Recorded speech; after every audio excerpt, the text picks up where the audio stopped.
viewers and friends, Rev Kev coming to you from the Bloom in the Desert Ministries headquarters sauna. No, not really. I just mean that our air conditioner went on the fritz. And don't panic, don't panic. This is not a fundraising request. A fuse blew, and it just took 2 days for the air conditioner people to be here. And it isn't a fuse like in our wall, it's up on the roof in the air conditioner. And so it was off. So when it's 100 and teen something outside, things heat up pretty fast, and it takes a while for them to cool down. So they left about a half hour ago, and we aren't quite yet feeling like we're at the ocean side yet. But this too will pass, and that's something I suppose we want to keep in mind. You know, I've been thinking about the phrase from the John Kennedy inauguration speech, along the lines, I'm paraphrasing, I don't have it memorized. A torch has been passed to a new generation. Well, I'm thinking about that from a standpoint of what's going on in Kenosha, Wisconsin, as well as in other parts of the country, with names that are becoming all too familiar from horrifying actions that are all too frequent. And we know that in Kenosha, Wisconsin, a gentleman was shot in the back 7 times by a police officer responding to a domestic dispute. And then we know that there has been rioting, and that then last night someone who we now know was not from Kenosha but was from a town just over the border in Illinois, who came over with a vigilante group and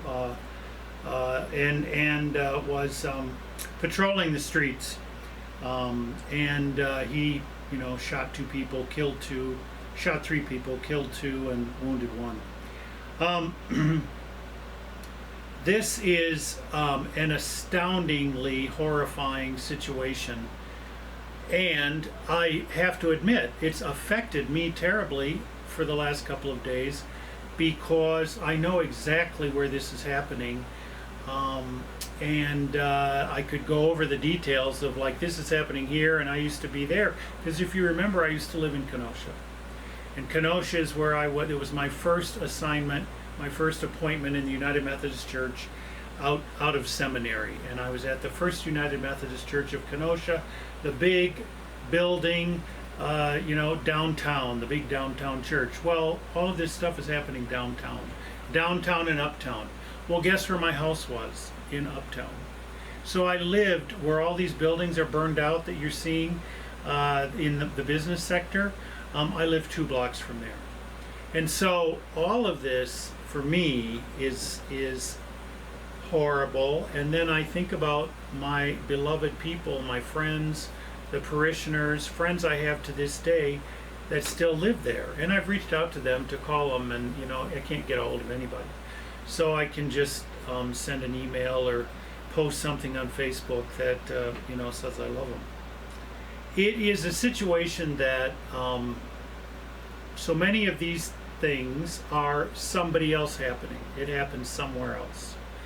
And what's happening now is that this is reminding me of the Vietnam War protests. It's reminding me of other kinds of things. And then I think of a torch is being passed to a new generation. I look at the young people. I think it's so funny that I'm saying young people.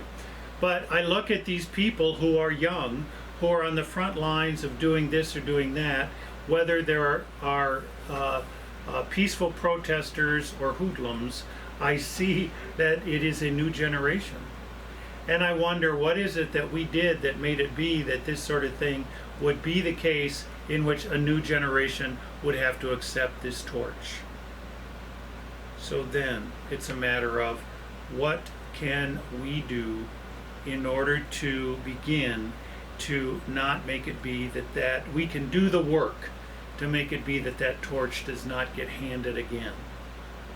And quite frankly, it is so complex, it is so huge, it has been going on in such a way that it is built and built and built, and there are layers and layers and layers, that it is not an easy fix. And uttering 2 words, 3 words, law and order, is a ridiculous way to approach this sort of thing. Because quite frankly, there's not going to be law and order until there is love and justice. And until people feel love and justice, this will not pass. So I'm thinking of a torch being passed to a new generation. I'm also thinking of the phrase I used to hear, "This too shall pass." Well, this is not going to go away until there is love and justice. And the fact of the matter is, it is systemic.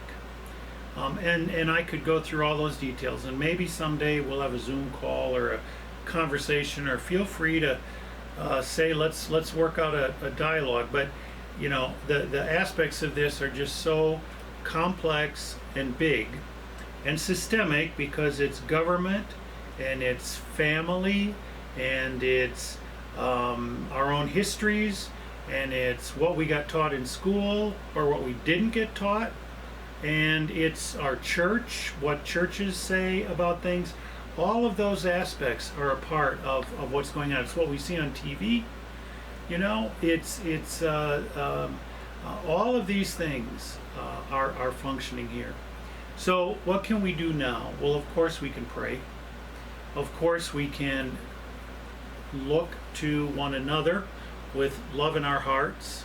Of course we can vote for those who we think will be the purveyors of justice.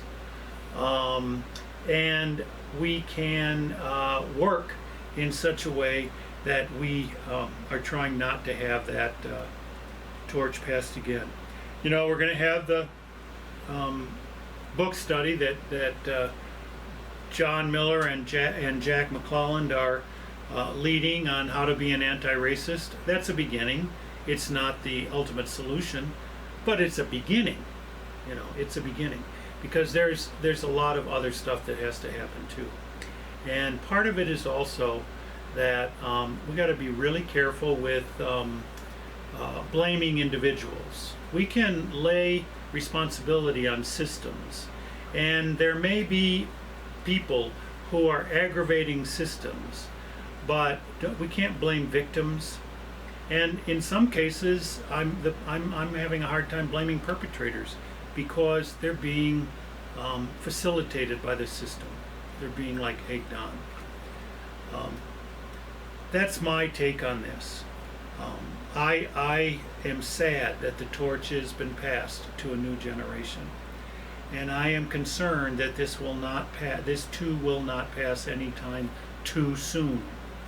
And but I know that we have a responsibility to try to figure out what we can do as individuals, as a church, as a community, and what we can learn, and how we can orient our own selves towards supporting love and justice in what comes in our world. We had a wonderful worship service last week, honoring and celebrating the 100th anniversary of the 19th Amendment. The prayers that Mindy wrote, the songs that were sung by the variety of singers that were and the instrumentalists that provided music, the message that Reverend Pat Walton brought are all amazing and wonderful.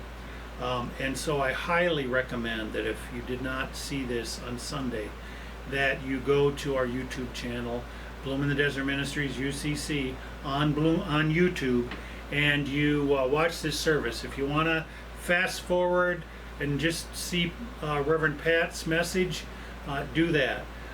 But I highly recommend that you do that. And thank you, for listening. Thank you for being there, and take care. As always, please keep us in your prayers.